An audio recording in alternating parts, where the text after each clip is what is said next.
الحمد لله رب العالمين والعاقبة للمتقين والصلاة والسلام على رسول النبي الكريم أما بعد فأعوذ بالله من الشيطان الرجيم بسم الله الرحمن الرحيم الذين آمنوا تطمئن قلوبهم بذكر الله ألا بذكر الله تطمئن القلوب صدق الله العظيم اللهم رب اشرح لي صدري ويسر لي أمري واحلل عقدة من لساني يفقهوا قولي ربي زدني علما ربي زدني علما ربي زدني علما اللهم صل على محمد النبي الأمي وأزواج أمهات المؤمنين وذريته وآل بيته كما صليت على إبراهيم إنك حميد مجيد اللهم صل على محمد النبي الأمي وعلى آله وأصحابه وبارك وسلم۔ اللہ جل شانہ نے انسان کو مختلف چیزوں کا مرکب بنایا ہے۔ ایک تو یہ روح اور وجود یعنی مٹی اور روح جو نور ہے، جب یہ دونوں ملتے ہیں تو اسے انسان کہتے ہیں، زندگی کہتے ہیں۔ جب یہ جدا ہوتے ہیں تو اس وجود کو میت کہتے ہیں، وہ زندہ نہیں ہوتی، وہ مردہ کہا جاتا ہے۔ پھر اس کے بعد اللہ جل شانہ نے اس وجود کے اندر روح کے ملاپ کی وجہ سے کچھ چیزوں کی صفات رکھی ہیں، جو دونوں جب ملتے ہیں تو وہ صفات کام کرتی ہیں، جب دونوں نہیں ملتے تو وہ کام نہیں کرتے۔ اللہ رب العزت نے تمام کے کان رکھے ہیں سننے کے لیے، آنکھیں رکھی ہیں دیکھنے کے لیے۔ کان جو آواز سنتا ہے، خوبصورت آواز اسے لذت دیتی ہے، خوفناک آواز اسے ہیبت اور خوف پیدا کرتی ہے، ڈر پیدا کرتی ہے۔ اور کانوں کا یہ نظام کمپیوٹر سے بھی زیادہ سینسٹیو ہے۔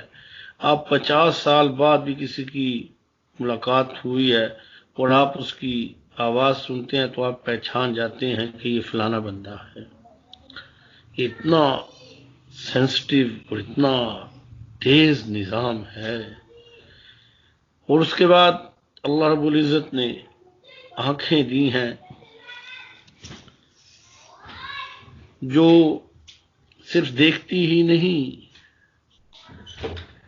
خوبصورتی کو، اس کی دلکشی کو، اس کی خوش نمائی کو اپنے اندر سمو لیتی ہیں اور جی چاہتا ہے اسے دیکھنے کو۔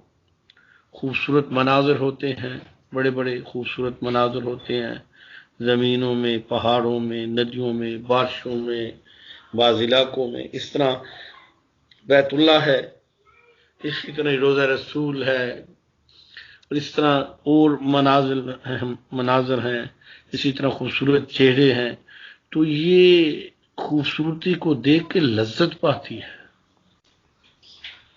خوبصورتی کو لے کے اسے لذت آتی ہے، اسے مزہ آتا ہے اس میں۔ اور بعض خوبصورتیاں ایسی ہوتی ہیں، دلکش ہوتی ہیں، جو سکون کا بھی ذریعہ بنتی ہیں۔ جیسے آپ بیت اللہ پہ دیکھتے ہیں تو ایک دیکھنے میں ایک نور ہے۔ حدیث مبارکہ ہے، نبی صلی اللہ علیہ وآلہ وبارک وسلم نے فرمایا کہ 120 رحمتیں بیت اللہ پہ اترتی ہیں، 60 جو ہیں وہ طواف کرنے والوں کو، 20 وہاں جو نماز پڑھ رہے ہیں، نفل پڑھ رہے ہیں، نمازیں پڑھ رہے ہیں، اور 40 ان کو 60 طواف والوں کو، اور 20 ان کو ملتی ہیں کہ جو صرف دیکھ رہے ہیں۔ بظاہر تو دیکھنے میں وہ انوارات نظر تو نہیں آتے، انوارات تو ان آنکھوں سے نہیں دیکھے جا سکتے، نہ ملائکہ دیکھے جا سکتے ہیں، نہ جنات دیکھے جا سکتے ہیں، تو ان آنکھوں سے نظر نہیں آتے، وہ تجلیات بھی ان آنکھوں سے نظر نہیں آتی، لیکن اس کو دیکھنے کی اسی طرح ہی الحمدللہ گنبد خضرا کو دیکھنے کی ایک لذت ہے، آدمی کا دل ٹھنڈا ہو جاتا ہے، ایک عجیب دیوانگی ہے، اور دیکھتا جاتا ہے آدمی تو اس کا دل بھر آتا ہے، وہ دیکھتے دیکھتے ہی کہتا ہے اپنے سارے غم اسے دیکھنے میں ہی سنا دوں۔ اس طرح جالی مبارک کے سامنے جب آدمی کھڑا ہوتا ہے جالیوں کو دیکھ رہا ہوتا ہے، اس طرح ہی بیت اللہ میں صفا مروہ ہے، دوسرے من شعائر اللہ ہے، رحمت کا پرنالہ ہے، ملتزم ہے، دروازہ ہے، مقام ابراہیم میں، ادھر مسجد نبوی میں، یا اور بھی مقامات ہیں، تو ان کے دیکھنے میں بھی ایک لذت، ایک کیفیت ہوتی ہے۔ اب اس کے بعد آگے چلتے ہیں، دماغ ہے سوچنے میں، تو بعض چیزوں میں آدمی کو سوچنے میں بھی لذت آتی ہے، اس لیے وہ آدمی بس لگا ہی رہتا ہے اس میں، خوابوں میں چلا جاتا ہے یا شیخ چلی کی طرح چلتا رہتا ہے، لیکن سوچنے کی بھی لذت آتی ہے، خیالات میں بھی لذت ہوتی ہے، احساسات میں بھی لذت ہوتی ہے، اور خوفناک قسم کا ہے خیال احساس آدمی کو ڈسٹرب بھی کرتا ہے۔ اس کے بعد ذائقہ ہے، جب آدمی کھاتا ہے کوئی چیز تو یہ زبان کا آدھے سے تھوڑا سا آگے تک کا جو حصہ ہے، یہ 19 ذائقے 19 ایک وقت میں بتا سکتا ہے، یہ میٹھا ہے، یہ پھیکا، یہ تلخ ہے، یہ جلا ہوا ہے، یہ بھنا ہوا ہے، اور یہ جس میں کیا ہے، اس کے اندر اتنی صلاحیت ہے زبان کے اندر، یہ صرف تلوار کی طرح کاٹتی نہیں، گولی فائر نہیں کرتی، بڑی چلتی ہے تیز اور لگتی ہے نیزے اور تیر کی طرح، یہ کھانے کے ذائقوں میں بھی آدمی کو پاگل کر دیتی ہے۔ اور اس کے بعد جو ہی حلق کی طرف وہ چیز جاتی ہے ذائقہ ختم ہو جاتا ہے۔ اسی طرح باتیں کرنے میں بھی ذائقہ ہوتا ہے، اگر نہ ہوتا تو اتنی اتنی لمبی ٹیلی فونیں کوئی نہ کرتا۔ بعض لوگوں نے جو پیکج ٹیلی فونوں کے ایسے کڑائے ہوتے ہیں کہ بس اللہ پناہ دے دے، اور جنہوں نے یہ پیکج بنائے ہیں انہوں نے مصروف رکھنے کے لیے، تو زبان سے بھی بڑا مزہ آتا ہے آدمی کو، یہ بھی ایک لذت ہوتی ہے، یہ بھی ایک چسکا ہوتا ہے، جیسے کھانے پینے کے چسکے ہوتے ہیں، بولنے کے بھی، باتوں کے بھی چسکے ہوتے ہیں۔ اس کے بعد ہر خوراک اپنے اندر ایک حدت، سردی، گرمی، قوت، شدت، مٹھاس اور اثرات رکھتی ہے، چاہے وہ سبزی ہے، چاہے وہ دالیں ہیں، چاہے وہ گوشت ہے، چاہے وہ ادویات ہیں۔ اطباء کے ہاں ہر چیز جو پیٹ میں جاتی ہے وہ دوائی ہی ہے، یہ جتنی کھانے پینے کی چیزیں ہیں انہی کو تبدیل کیا جائے تو آدمی کا علاج بھی ہو جاتا ہے، یہ ساری ادویات بھی ہیں، خوراک بھی ہیں، قوت بھی دیتی ہیں، اور دیکھا نہیں پرہیز کرایا جاتا ہے، کیوں کرایا جاتا ہے؟ وہ نقصان دیتی ہیں اس لیے پرہیز کرایا جاتا ہے، یہ نہیں کھانے نقصان ہو جائے گا، اور بعض چیزیں کہا جاتا ہے وہ کھاؤ، اچھی نہ بھی لگے تو کھانی پڑتی ہے، اس سے نفع ہوتا ہے۔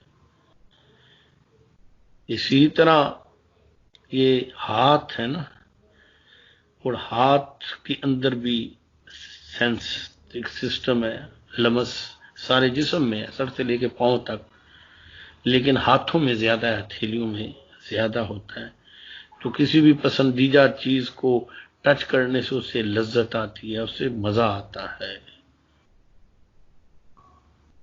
اور اسی طرح آدمی اللہ جل شانہ سب کو معاف فرما دے، جو آدمی انسان گناہ میں مبتلا ہوتے ہیں تو اسے لذت آتی ہے، اور جو شرعی تقاضے پورے کرتے ہیں اسے بھی لذت آتی ہے۔ اب وجود کے اندر کے بھی، جگر کا اپنا کام، معدے کا اپنا کام، پھیپھڑوں کا اپنا کام، نظام اعصاب کا اپنا کام، ہڈیوں کا اپنا کام، اس سب کے اپنے اپنے کام، اپنے اپنے سسٹم، اپنی اپنی ترتیب ہے۔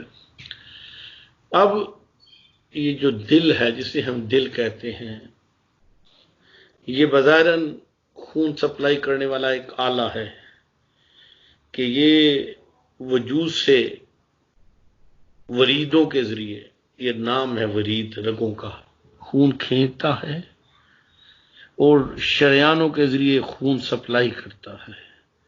جب دل کمزور ہوتا ہے تو کھینچنے میں مشکلات ہوتی ہیں، اس لیے پاؤں سوج جاتے ہیں، پانی آ جاتا ہے، اور جب اور کمزور ہو جائے تو شریانوں کے ذریعے سپلائی کم ہو جاتی ہے، دور کے اعضاء ڈسٹرب ہو جاتے ہیں۔ لیکن اللہ کی قدرت، اللہ کا نظام، اللہ کی منشیت کہ یہ جو انسان کے اندر اللہ نے روح رکھی ہے وہ سر سے پاؤں تک سرایت کی ہوئی ہے، اور اس کی بھی شکل و صورت ایسی ہوتی ہے انسان کی طرح۔ ابھی تو یہ وجود بعد میں پیدا ہوئے، ارواح تو پہلے پیدا ہوئی، تو ارواح کی صورتیں پہلے سے ہیں، اسی کی صورت پہ، اسی کے نقش پہ، اسی کی نقش قدم پہ وجود کی صورت بنتی ہے۔ آپ نے یہ چیز سمجھنا ذرا مشکل ہے، لیکن یہ ایک اللہ کا نظام ہے کہ اس نے یہ سارا کچھ بنا دیا تھا۔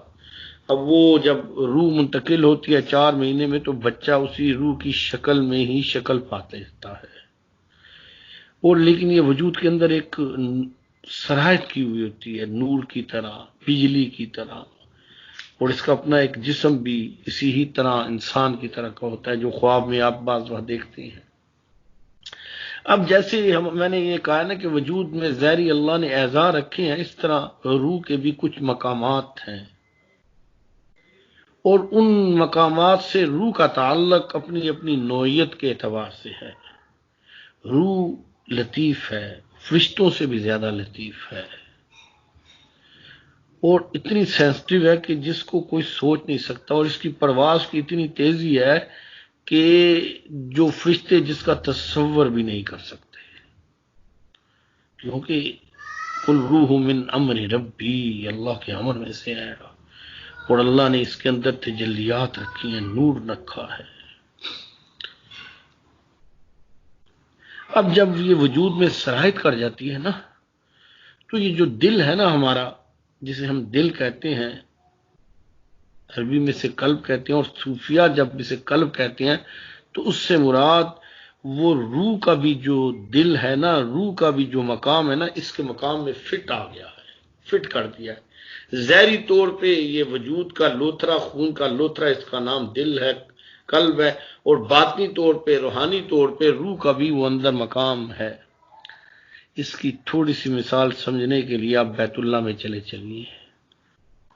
اب وہ اینٹوں کا بنا ہوا مکان، پتھروں کا، اس کے اوپر کپڑا ہے، اب یہ صرف ایک نشاندہی کے لیے ہے کہ یہ جگہ ہے، حتیم کی چاردیواری بھی ہے۔ اب یہ جو نشاندہی ہے، کیا نشاندہی کرتا ہے؟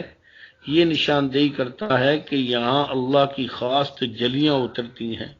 ہم جو طواف کرتے ہیں تو اس تجلی کا طواف کرتے ہیں، اس پتھروں کا طواف نہیں کرتے۔ ہم جو یہاں سے نماز کے لیے یا وہاں رخ کرتے ہیں تو اس کی طرف پتھر سامنے ایک نشانی کے طور پہ ہے، لیکن تجلی باری کے ایک آدمی 2 میل 4 میل 6 میل بلندی پہ ہے تو بیت اللہ تو نیچے ہے، تو رخ پہ، اس رخ پہ کرتا ہے، اور ایک آدمی زمین میں 6 میل نیچے چلا جائے تو بھی اس رخ میں کرتا ہے، کیونکہ سدرۃ المنتہا سے تحت الثری تک یہ نور کی ایک لائن ہے۔ تو اتفاق ایسا ہے کہ اس کو پتھروں کو، اسی طرح یہ دل کے گوشت پوش کو بیت اللہ کی طرح ایک مقام دیا گیا، اور اس کے اندر اصل میں وہ روح کا مقام ہے جس کو صوفیہ قلب کہتے ہیں، اور جس کا سارا دار و مدار روحانی قوت، تعلق معلّہ، عشق، کیفیت، محبت، لذت، کلام، نور بصیرت، یہ ساری کی ساری چیزیں اس کے اندر پائی جاتی ہیں۔ اسی لیے حضرات صوفیہ سب سے زیادہ محنت قلب پہ کرتے تھے۔ جب قلب بنتا ہے تو اس قلب کے بننے کے ساتھ روح کی ساری چیزوں کی خود بخود ہی ترتیب بن جاتی ہے، لیکن جسم میں جب ظاہری اعتبار میں خون سپلائی کم ہو جائے تو نظام خراب ہو جاتا ہے۔ ایسے ہی روح کا یہ ایک مقام ہے، اور لطیفہ قلب، اسے پہلا لطیفہ بھی کہتے ہیں، اس کے بھی اندر اللہ نے اپنی محبت کی کیفیت، لذت، غصہ، محبت، ساری چیزیں رکھی ہیں۔ اب ہمارا کیا ہے کام؟ ہمارا کام یہ ہے کہ جو چیز اس کو نقصان دے اسے چھوڑ دیں، جو چیز اس کے نفع دے اس کو اپنا لیں۔ اس کو مجاہدہ کہتے ہیں۔ یہ محنت ہے کہ جو روحانی طور پہ صلاحیت اور قوت کو بڑھائے وہ اپنائی جائیں، چاہے وہ پسند نہ ہو، اور جو اس کو نقصان دے وہ چھوڑی جائیں، چاہے وہ کتنی بھی پسند ہو۔ کانوں سے سننے میں لذت آتی ہے، دل کو نقصان دیتا ہم نہیں سنیں گے۔ آنکھوں کو دیکھنے سے لذت آتی ہے، اللہ کا حکم آتا ہے نہیں تو ہم نہیں دیکھیں گے۔ کھانے میں بڑی لذت آتی ہے لیکن وہ حرام کا مال ہے تو ہم نہیں کھائیں گے۔ بولنے میں بڑی ہے لیکن غیر محرم سے فضول گوئی جو روک دیا گیا اس سے، کہ اس سے دل میں نوست پیدا ہوتی ہے۔ تصورات جو ہے بظاہر مزہ آتا ہے لیکن غیر محرم کا تصور حرام ہے، جائز بھی نہیں۔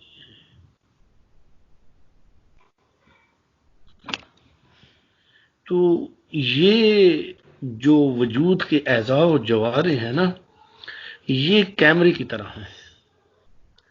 ایک چیز لیتے ہیں، لے کے دل کو منتقل کرتے ہیں، اور دل میں وہ دونوں شر بھی ہے خیر بھی ہے، شر بھی ہے خیر بھی ہے۔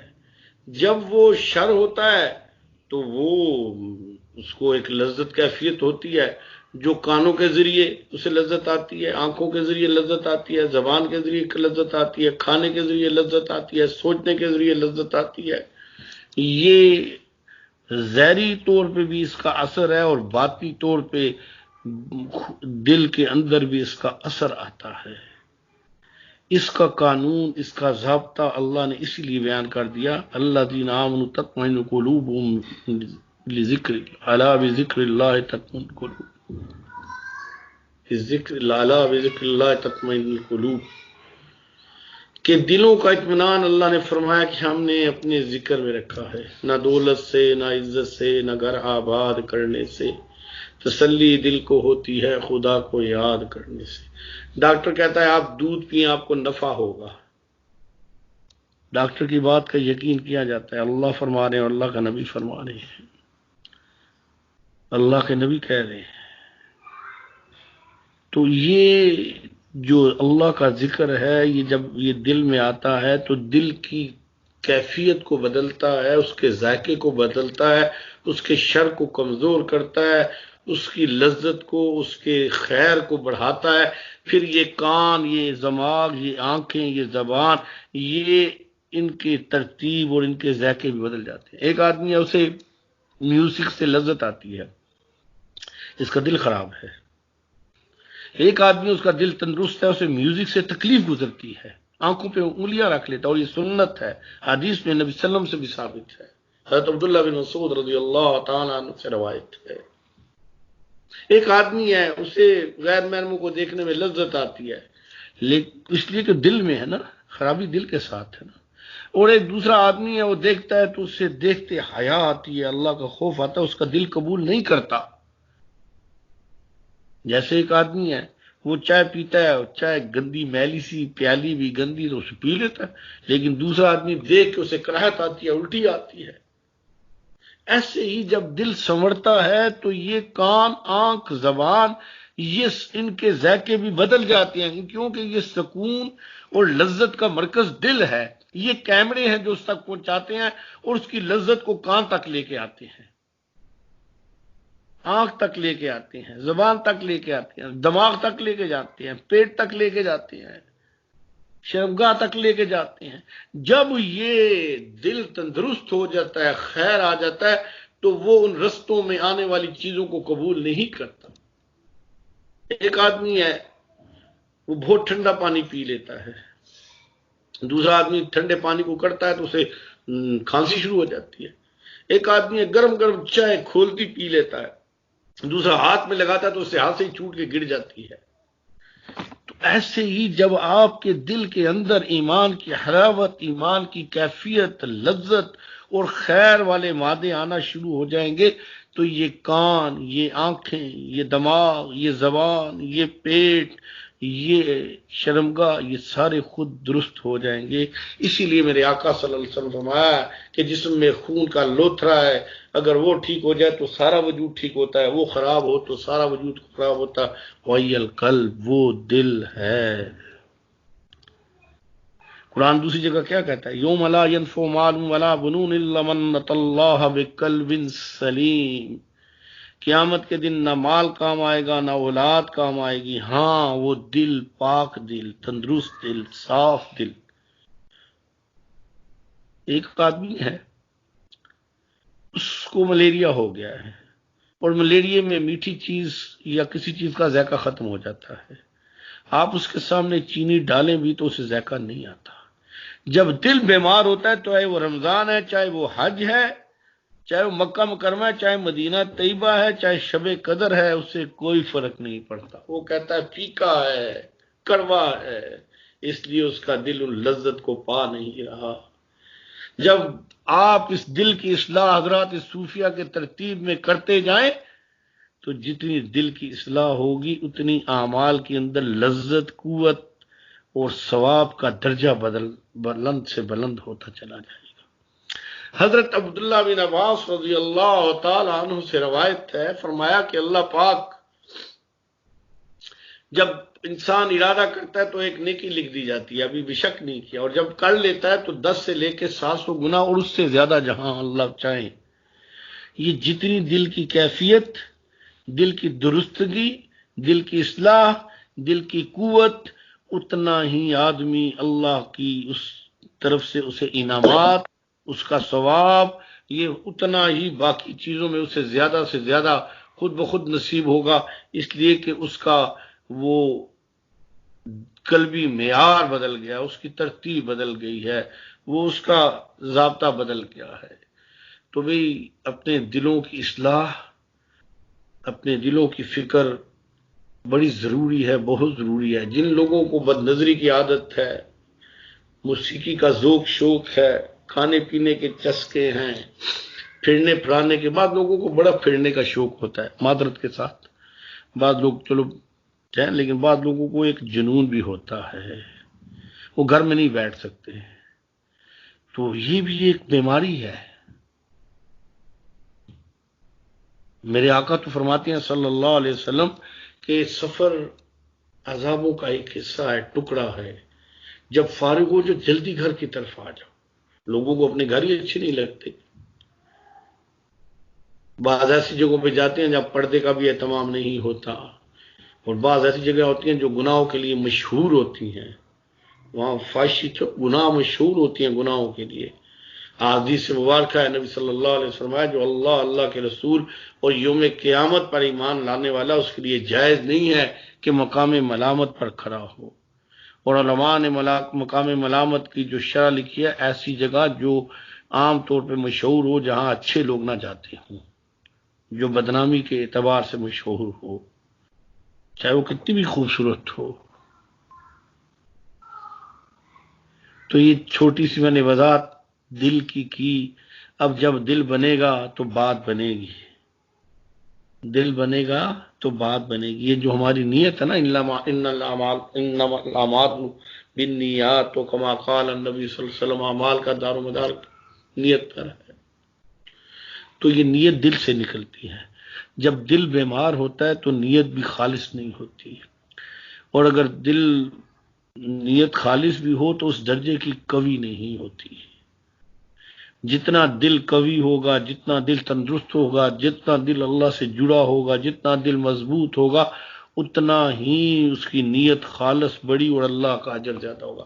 تمام انبیاء علیہ الصلوۃ والسلام پہ قلوب پہ وہی نازل کی جاتی تھی، اور اللہ کیا فرماتے ہیں؟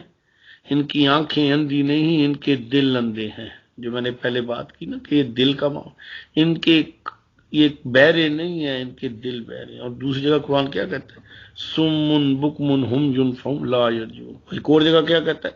ختم اللہ علی قلوبہم وعلی سمعہم وعلی ابصارہم غشاوۃ ولہم عذاب۔ تو یہ جو ذکر میں جو قلب کو بنیادی ایک حیثیت حاصل ہے وہ اسی بنیاد پہ ہے۔ اللہ مشائخ کے درجات بلند فرمائے کہ جن کی محنت، جو اسپیشلسٹ تھے اس باطن کے، روح کے، اس کیفیات اور ترتیب کے، کہ اگر دل کی ترتیب اچھی ہوگی تو اعمال اچھے ہوں گے،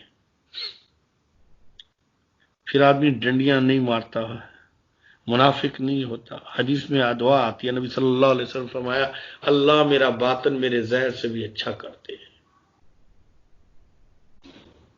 اللہ پاک ہمیں دل کو سنوارنے، دل کو عرش الہی بنانے اور دل میں اللہ کی یاد بسانے اور دلوں کو گناہ سے بچانے کی توفیق عطا فرمائے۔